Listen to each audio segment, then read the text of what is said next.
Okay, so good day mga kapudyak. So today hindi ako nakapag-bike dahil medyo makulimlim sa labas.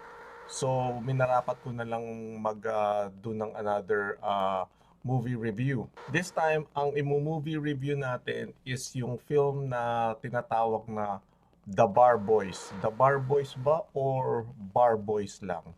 Anyway, the premise of the movie is merong apat na lalaki na susundan natin sila sa movie yung journey nila sa pagiging lawyer sa law school. Okay? Right off the bat, ang problema ko kagad is bakit apat na characters? Apat na characters would be sila, sino ba to?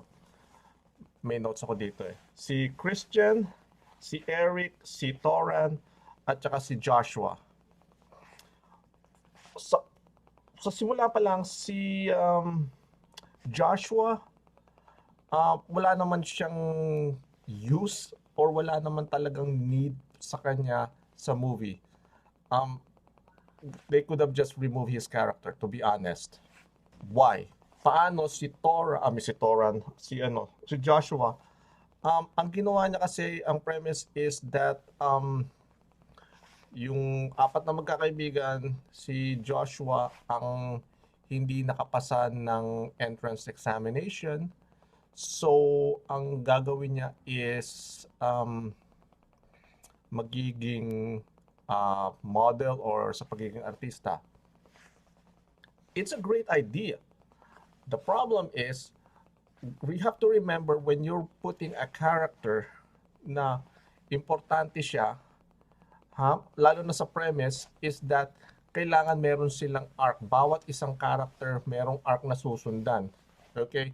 Yung from yung pinagsimulan nila, yung growth nila, tapos yung conclusion. Si Joshua wasn't there. Kung ginawa nilang si Joshua na tawag nun yung parang comedic relief, it would have worked. Pero sa tingin ko, ang purpose talaga nung writer-director is to make him a character na susundan eh. That didn't work. It was just a waste of time to just watch him. Because hindi mo naman siya nakikita most of the movie eh. Andun lang siya parang, ano ba yung mga scene. Hey guys, pupunta ba kayo dito sa, cafe, internet cafe para maglaro tayo? Nandun siya sa isang scene na nag-aaral yung mga kaibigan, tapos nanggugulo lang siya na, hey, nandito ako, pwede ba pakinggan ninyo ako? Ayun lang yata actually yung scene niya eh. So, wala talaga siyang need to be in the movie. Ang two characters na talagang compelling doon would be si Christian, which is ang background niya is he came from a wealthy family. Tapos ang dad niya wants him to be a lawyer and putting great pressure sa kanya. Tapos si Eric na galing sa poor family. Those are the only two characters na talagang makikita mo yung arc nila. Somewhat. Si Toran, semi, hindi ko rin alam kung anong purpose niya. I think ang purpose lang niya is to be the neutral guy between the two. I think yun ang motivation para sa kanya, pero that wasn't really done correctly or it wasn't done convincingly. So, yeah, pero ang two characters na talagang susundan nyo rito, si Christian at saka si Eric. So pag-usapan natin yung aside from the characters, yung sa movie in general. So of course, aside from why is the movie slow? It took 2 hours. As usual, doon na naman yung mga flaws ng Filipino filmmaking na paulit-ulit yung mga scenes. Tapos yung scripts, dialogue. The dialogue was a little bit too long. One example ng dialogue that was taking too long is yung scene na it was early in the movie. Kalalabas lang nila nung apat na magkakaibigan, they just got the news na yung tatlong was accepted sa law school, tapos yung isa hindi, and kalalabas lang nila doon sa internet cafe or gaming cafe, whatnot. There was this one scene or one part of the dialogue actually. Now, I think it was Christian. Was it Christian? Yes, Christian. Yung Konyo boy. It's like, hey man, what is Bornek? Okay, listen. Yung scene was that the guys were taking too long. Yung balahibo na doon sumasabit yung tae, blah blah blah. It was just dragging too long. Guys, there is a technique and it is pretty much a rule sa writing script where if you can say the point in the least amount of words, do it para mabilis yung scene. Solution dun sa scene na yon na dinidescribe nila, like 4 words or 3 words, okay? What is burnek, man? Balahibo sa puwet. That's it. But the director and the writer wants it to be a little bit funny. It didn't work. Why it didn't work? Why didn't that scene work? Because the director failed to acknowledge or remember that you can engage 2 or 3 senses at the same time. You know, una nandoon yung scene na pull out na nandoon yung mga characters. Kaya nakanyari ito yung scene, tatayo yung mga characters. Tapos nag-uusap sila. Tapos makikita mo yung isang character, I forgot who it was. He was eating pancit, instant noodles na nasa cup.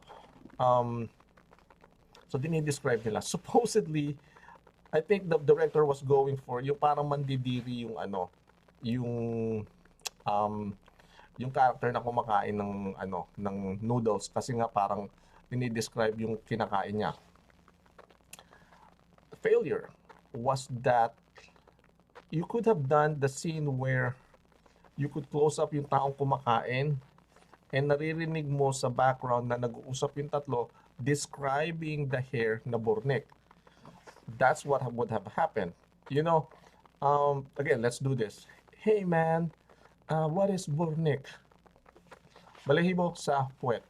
Or kung gusto mo sa English, gagawin mo 3 words, hair that, 4 words, hair that causes dingleberries. One of the good scenes, not great, the good scenes na nagustuhan ko dun sa scene is yung, I think that was their first class sa law school na ando din yung teacher and tinatanong sila. There's this scene, makikita nyo dito, yung naka-top view yung camera sa babae.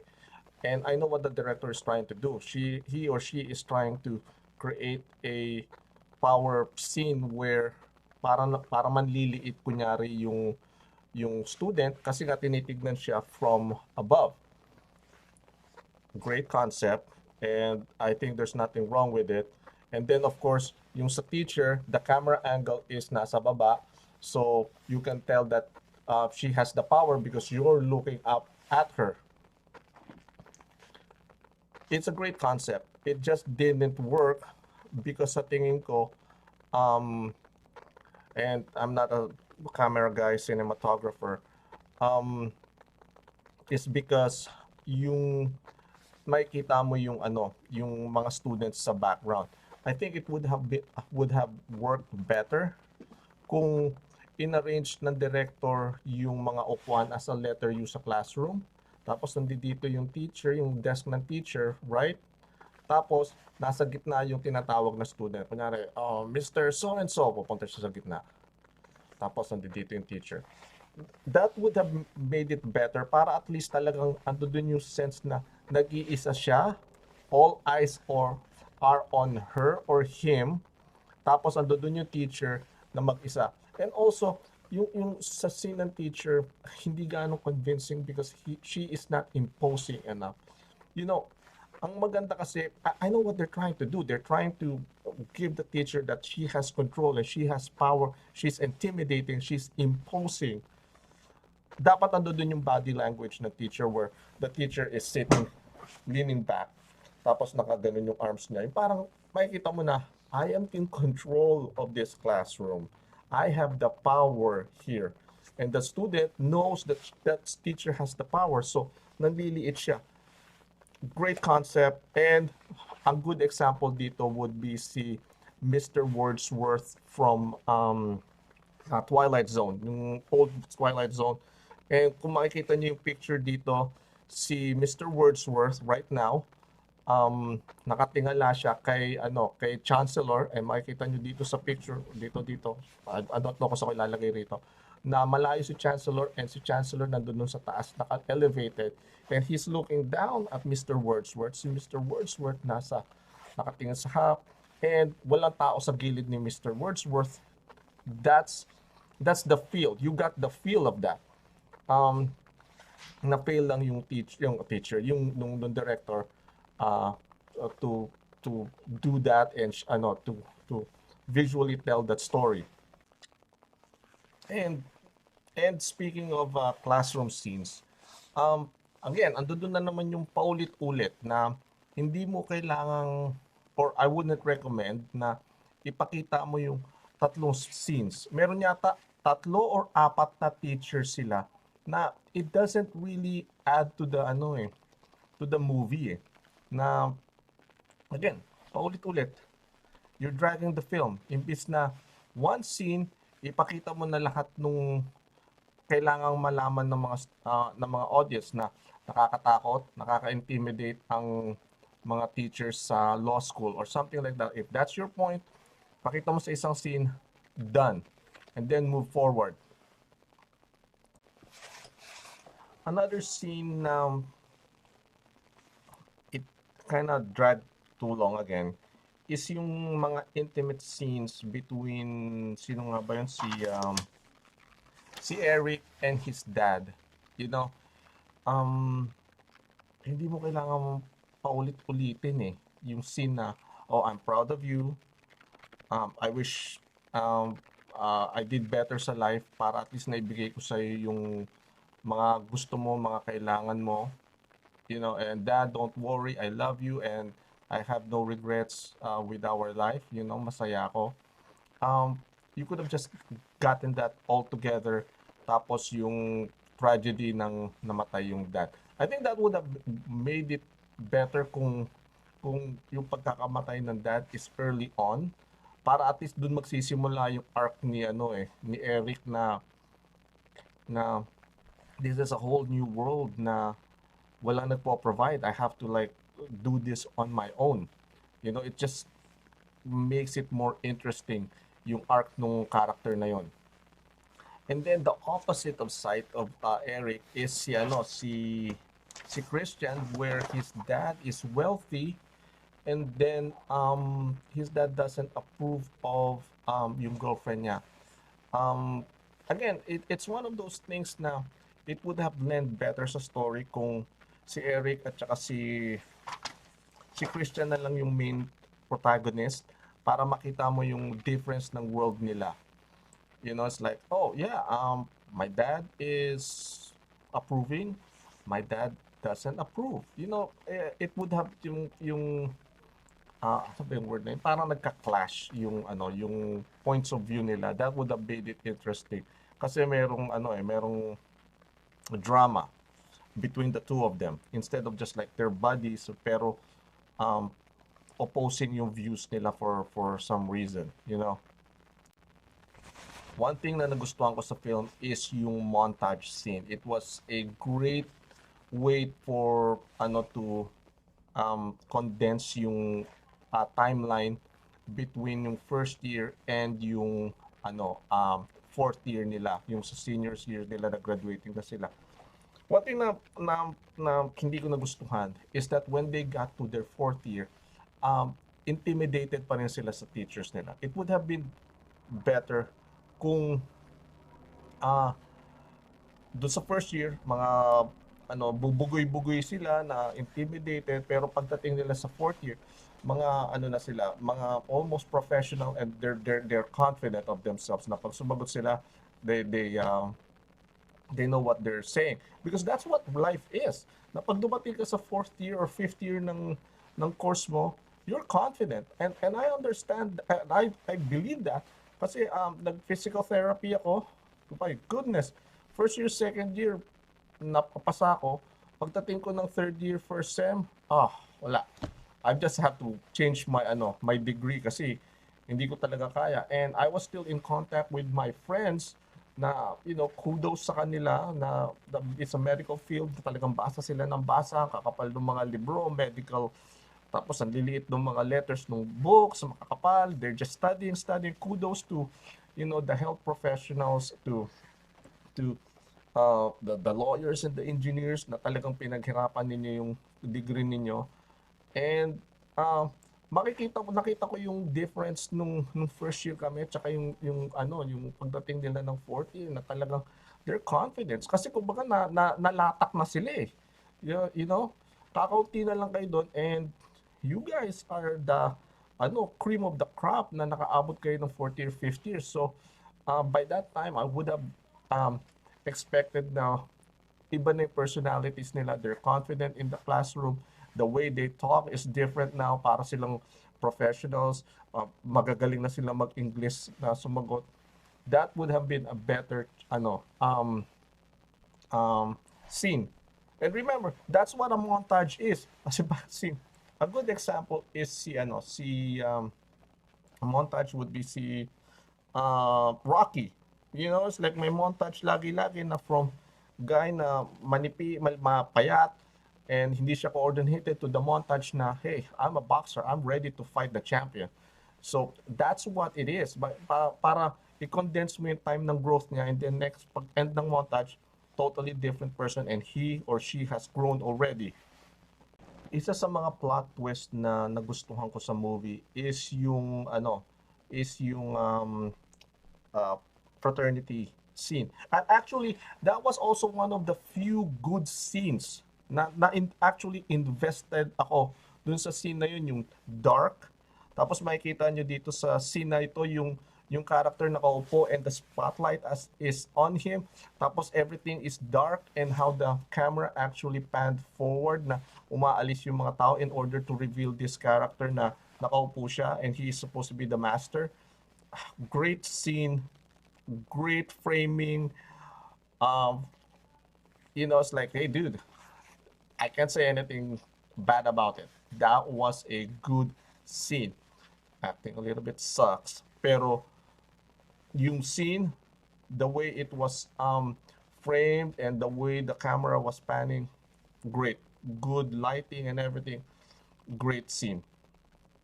Interesting sana and it was a missed opportunity. Yung scene sa fraternity kid na injured, they should have gone with it and that would have created an arc para kay I think it was Toran, right? Si Toran yung naka-witness nung fraternity beating. That would have been that was a good arc para sa kanya because it's one of those, am I going to be a good decent lawyer or am I going to be a douchey lawyer na wala akong pakialam kung sinong masaktan as long as I get what I want, what's coming to me. It's like it would have been a great arc para sa kanya na nag-choose siya whether to be a good lawyer or a bad lawyer or how do I navigate through this. That would have been interesting. Missed opportunity. Another touching scene. I like this scene yung sa pro bono scene. That was a great plot twist na yung nga sinabi nung teacher kay I think that was si character ni Eric, right, na kailangan importante yung aware ka sa mga words na gagamitin mo because a single word na sinabi mo na it doesn't really convey what you really want to say. It ruins the argument na sa court and in the courtroom. Words do matter. So that would have been that's a great scene. That's a really dramatic scene na they could have work with it, you know. Missed opportunity, but I don't think it's a missed opportunity. I think it's a great scene now. Um, it just doesn't lend sa the overall story, but it was a good scene.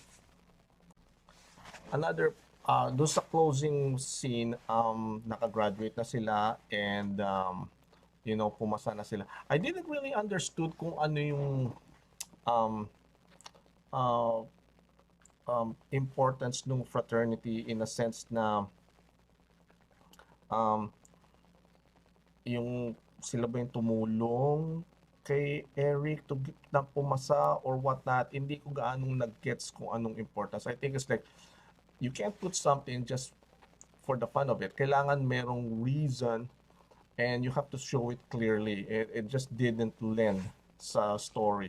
Kailangan sana they hashed it out well. I didn't get it. Maybe slow lang ako, but I didn't get it kung anong importance ng fraternity. I know na nakasakit sila ng tao. It didn't lend kung sa growth ng character. You know, it's kind of like a fork in the road. Saan ka ba talaga papanig? Yung sa decision ng character. I know they helped. They helped, I think, sa grades. I think they helped sa, you know, din yung nagpapack sila ng mga lunches para sa mga brad nila or sister nila sa test. That was something nice, but it didn't really lend well sa story. I don't see any reason why ando doon sila. Naisip ko na you might be saying na, hey Adrian, because the movie was about realism. Well, sa movie, it's not about realism. It's about creating a um, else world na, okay, this is the world that we live in right now. You and I live in Earth 1. Um, Movies are about exploring what could be at Earth 626. You know, 626, meron ding Philippines, meron ding Manila, meron ding mga law students. Now, what if um, yung apat na first people dun sa world na yon studied and there's a slight difference because sure, there's an Ateneo, UST, a Letran dun sa school na yon, but what if they actually have another school, maybe a St. Bernard's Law School na dun sila nag-aaral and iba ang setting ng ng law schools doon sa Earth 626. That's what movies are. Unless of course you're doing a historical or a biography, but there is another technique there now. Maybe we can talk about it in the future. But yeah, that's what movies are. It's about an else world. What if there's an other world and this happened in that world? You know, it's not about realism sa mundo. What makes a movie realistic is how the setup part sa Act 1 where pinapresent ng director, this is the world where these characters live in and they work in. Would you like to continue and then just drop your, set your suspension of disbelief? Right? Kasi again, example sa mga ibang world, it's like Independence Day. It's like, wow, meron bang umatake? Well, maybe sa world Earth 138, may umatake mga aliens sa New York or sa Earth na yon, or right? So that's what movies are, is to take you to a else world, what if world, some infinite universe natin, and you're just taking a story from there. So anyway, dito na nagtatapos itong episode natin and I hope na nagustuhan ninyo. Please don't forget to like, subscribe, comment, and wag nyo na rin kakalimutang report. Thank you.